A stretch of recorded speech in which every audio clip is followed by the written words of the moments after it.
Hey everyone, this is Pete, and welcome back to Atari ST A to Z, a series of short playthroughs of Atari ST games, some which I grew up with and some which are new to me. Today's game is S.E.U.C. This was a 1990 public domain release developed by Chris Lloyd. The game is developed using Palace Software's Shoot 'em Up Construction Kit, or SEUCK as it was also known. This was a game creation package that allowed you to create shoot 'em ups without needing to know any programming. Shoot 'em Up Construction Kit was a pretty well regarded application back in the day, though it was obviously a little bit limited in what you could create with it, given that there was no means of programming it beyond the built-in stuff. It was always something I wanted to tinker with back in the day, but I never had the chance, so I thought it might be interesting to try out a game that was made with it. So let's go play S.E.U.C. Okay, here we are with the GEM desktop on the Atari ST. Reason for this is because this is a shoot 'em up construction kit game, you have to open it in a very specific way. So shoot 'em up construction kit was an application that allowed you to build your own shoot 'em ups, as I said in the intro, and in order to distribute them you had to not bring up the pop-up menus at the top. You had to distribute them with this runtime program, which is called rungame.prog. Now if we just run this, you may spot an issue in fairly short order. So we got the title screen, error while loading, invalid argument, press a key to exit. And the issue that it's having there is it doesn't know what data file to open. The data file is right there, zog.shootemupconstructionkit, but in order to actually make it work, we have to associate this program with this data file here. And the way we do that is we select this in GEM, we go to Options, we choose Install Application, we choose Document Type S.E.U.C. We say it's a GEM program, which is, we can tell by the fact that it's got prog at the end of it, and we say OK. Now nothing seems to have changed there, but if we double click on the S.E.U.C document now, it actually starts rungame.prog and opens that file with rungame.prog. There we are. See, loading fine now. S.E.U.C from Chris Lloyd in 1990. Now I'm not expecting anything too fancy from this, because as I say, Shoot 'em Up Construction Kit was designed to be something that was very simple. It was purely for people who wanted to make a game, but they didn't necessarily want to learn how to program things, which is fine and understandable, because when the Atari ST rolled around, we were starting to get to a point where programming was becoming a bit more complicated. For starters, the Atari ST didn't come with a built-in programming language like the Atari 8-bit did. So you couldn't just turn the Atari ST on and have BASIC ready to go. Early versions of the ST did ship with what it called a language disk, which came with ST BASIC and Logo. But ST BASIC was notoriously buggy, and Logo is a very limited language. So if you wanted to do anything more complicated, then you would have to either learn how to do it yourself in assembler and machine code, or you'd have to learn specialist languages that were becoming a bit more popular at the time, like C was probably the main one for the Atari ST. And not everyone had the time or the inclination or indeed the type of brain that made them fundamentally compatible with learning to program in that way. There were other alternatives as well.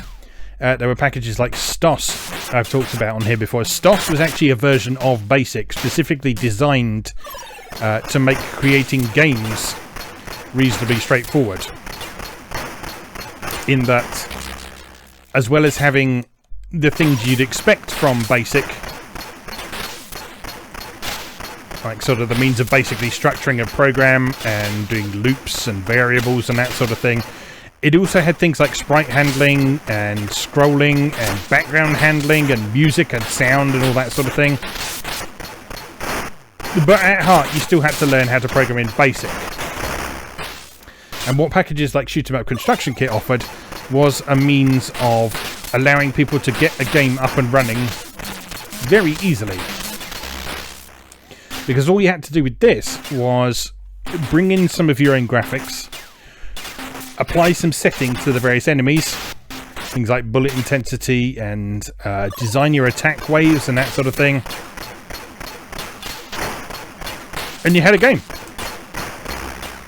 I've never actually used shoot 'em up construction kit myself. I've always been curious to, but I've for one reason or another I've just never got round to it. It's maybe something we'll have to look at in a bit more detail at some point.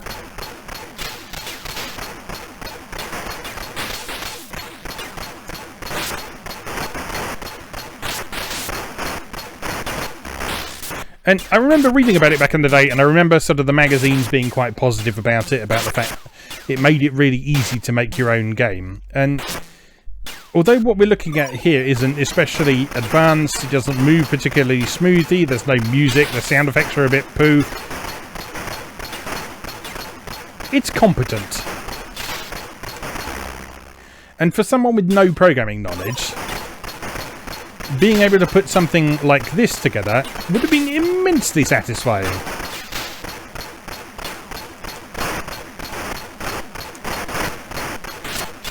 I dabbled with stuffs a bit in my time, and even made some sort of half-finished projects along the way, but I never did anything super substantial. Something like this would have been great fun to tinker around with as a kid, because it would have allowed me to focus on the creative side of things without having to worry too much about the technical side of things, which is where sort of game making packages really come into their own, I think, is allowing people to express their creativity without having to get bogged down in the hows. And so, I mean, having an understanding of that technical knowledge is helpful, and I'd go so far as to say important. But if you're just doing a hobbyist project for yourself, or if you're just making a game that, I don't know, you want to put your friends in or something like that, you don't need all that. You just need something that you can boot up and you can say, hey, look at this. I made this for you. And that's why I really loved stuff that came a little bit later from the creators of S.E.U.C.K and Amos, like the Click and Play and Games Factory series. For me, they struck a great balance between allowing you to be creative and allowing you the flexibility that programming offered, because although Click and Play and Games Factory didn't have any actual coding in them, you still had to think things through logically. And as any programmer will likely tell you, a lot of the battle in programming is figuring out the logical sequence of events that you want to happen when something occurs in your program. So, for example, in Click and Play and Games Factory, what you would do is you would set up conditions. You would say, when the ship is hit by a bullet, play a sound, reduce the number of lives by one, reduce the energy bar, or something like that.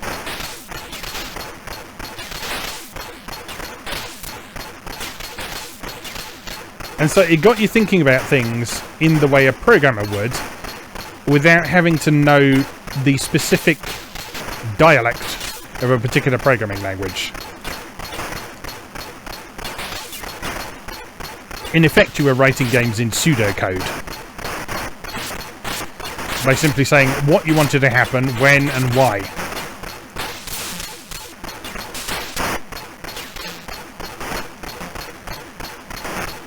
And that sort of thing is probably a step up from what this offered.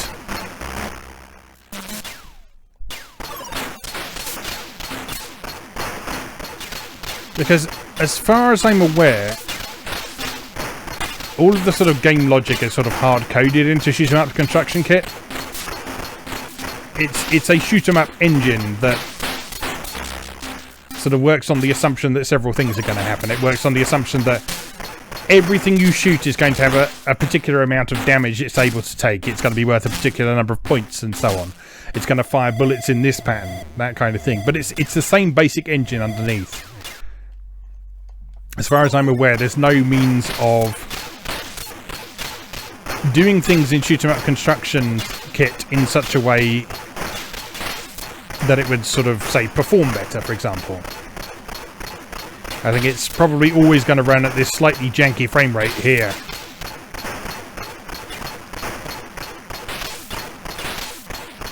There's probably always going to be limits on how much you can do with it.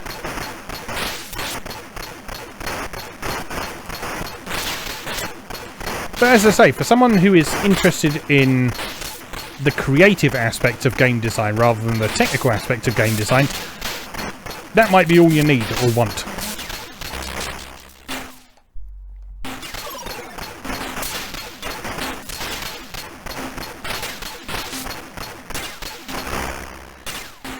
And the rise of that sort of program was quite exciting for me in the Atari ST era.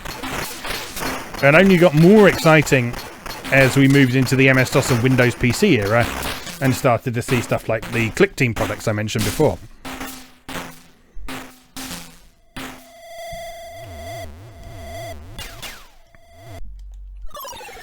So, I mean, as you play this, you can see how it works. So, the enemies are moving on specific paths. They're showing up at the same time every time you play.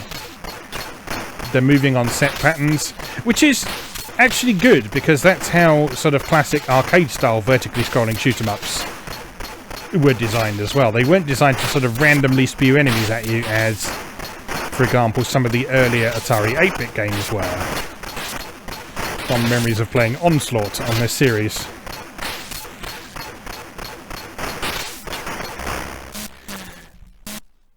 But yeah, by being structured in that way, it forces you to actually sort of think a bit about the choreography, for want of a better word, of your game.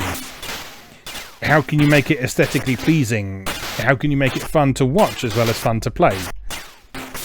Are the arrangements of your enemies completely impenetrable? Or is there a route that people will be able to take through?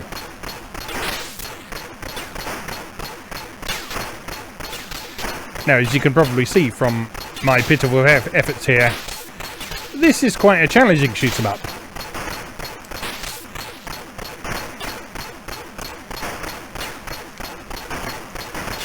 And a little bit of it may be down to the technical side of things, the low frame rate and that sort of thing, but the controls are reasonably responsive.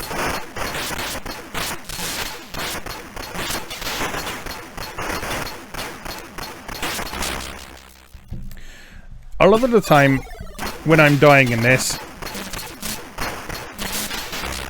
it's simply because I'm not paying attention or I'm not positioning myself in good places.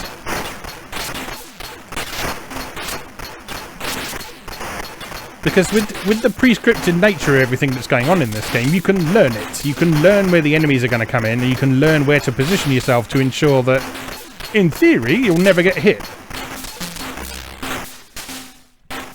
Of course, it's easier said than done, but, you know, the theory's sound. Can't get beyond that bit, can we? Alright, let's pay very close attention to what is happening where. Just concentrate on staying out of the way of bullets rather than shooting things. And we may yet survive this yet. Nope, that was not how you do that.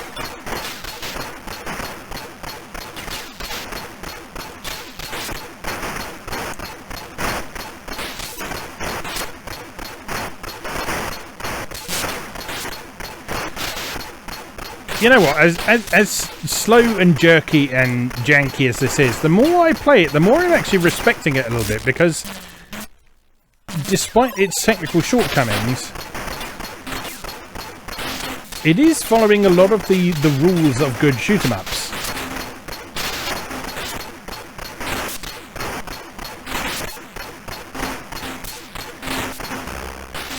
And I think that's something that people might not have thought to consider in detail back in the day. I know I certainly didn't. Like, anytime I tried to make a shoot-'em-up in something like SEUCKs, I would focus very much on just sort of spawning enemies at random, rather than doing the designed waves like we've got here.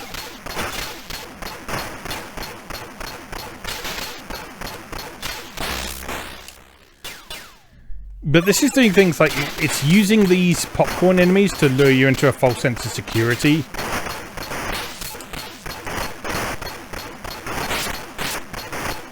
and lure you into the firing line of more powerful enemies and ground installations and that sort of thing.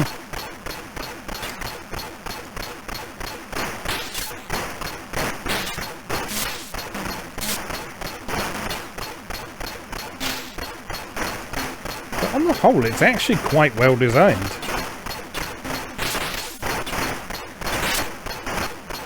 And I guess with Shoot 'em Up Construction Kit being built the way it is, it would encourage you to think about things in that way, rather than just randomly spawning a heap of enemies at the top of the screen and hoping the player would be completely overwhelmed by what was going on. Oh, come on, I can get past this point. I can do this. I can absolutely, positively, definitely do this. So just watch me.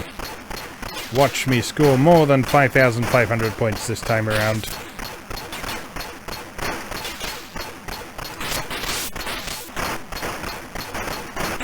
That's one thing that is a little bit of a shame in this. Everything seems to be worth 100 points. Whereas it'd be nice for some of the tougher enemies to be a bit more valuable. Whoops. Oh no, some of them are. Some of the ground installations are worth more points. So I would assume that's something you can set up yourself then. So you would assign the point values to things.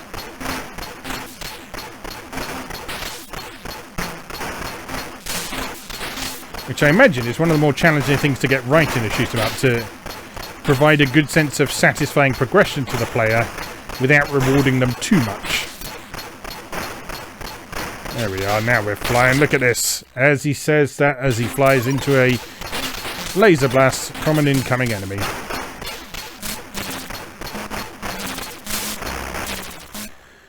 All about spotting safe spots on the screen. Something which I am apparently quite bad at. This is still our best run so far, though.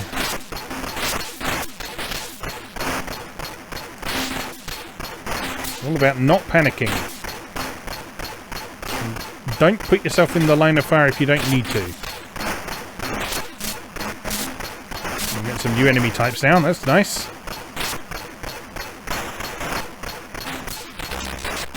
Oh, I think it's all over. It's all over. Alright, let's have one more go at that, just because I'm really getting a feel for that now. I suspect we're going to have a situation where I will never be able to recreate that performance ever again. But let's have a go.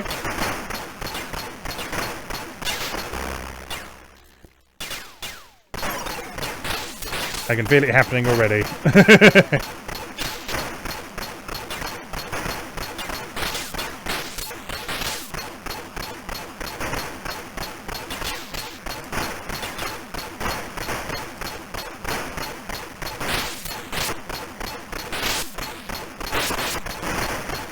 Good, it's all good. I'm doing fine, everything. No! They even fire at regular intervals. So I have no excuse for getting hit by that bullshit. Oh no! That one didn't count. That one didn't count. One more try, one more try, one more try, one more try. Come on.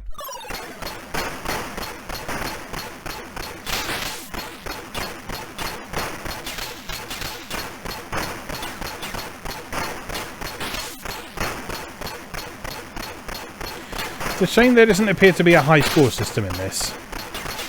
That would have been a nice addition, to sort of be able to track your progress. Whoops!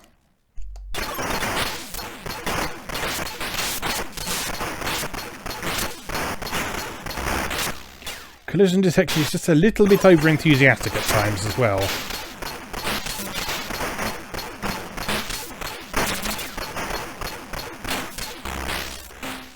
Flew right into that. I flew right into it. That one didn't count either. Let's go again.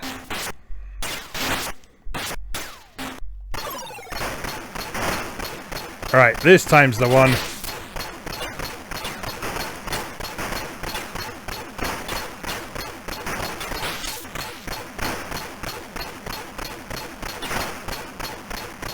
Yeah, like I say, the more I play this, the more I'm respecting it. Despite its technical shortcomings, despite its jerky scrolling, despite the tedious beyond belief sound effects.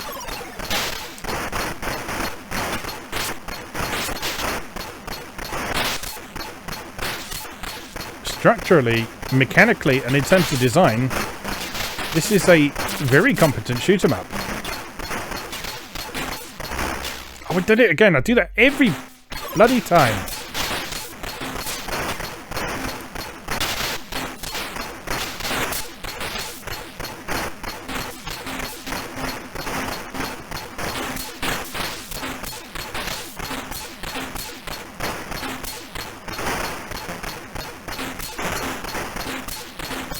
The secret of shoot 'em ups is seeing things as obstacles and not necessarily as point pinatas.